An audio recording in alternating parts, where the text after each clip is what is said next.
വാണിയമ്പലത്ത് മരണപ്പെട്ട പ്രൊഫസർ കൊക്കറണി കുഞ്ഞിമുഹമ്മദിന്റെ മയ്യത്ത് Vaniyambalam golden Valley ഓഡിറ്റോറിയത്തിൽ പൊതുദർശനത്തിന് വെച്ചപ്പോൾ ഒരു നോക്ക് കാണാൻ എത്തിയത് നിരവധി ആളുകൾ.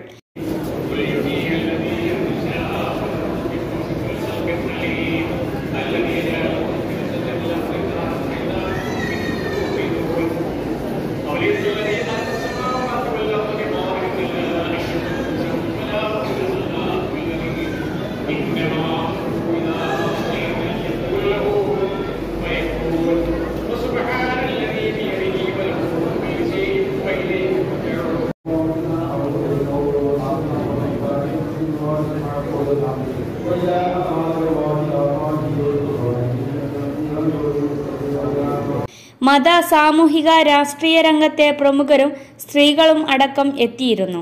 തുടർന്ന് പൊതുദർശനത്തിന് ശേഷം വാണിയമ്പലം വലിയ ജുമാ മസ്ജിദിൽ 5:30 മയ്യത്ത് നിസ്കാരവും ഖബറടക്കവും നടന്നു. News bureau, Vaniyambalam.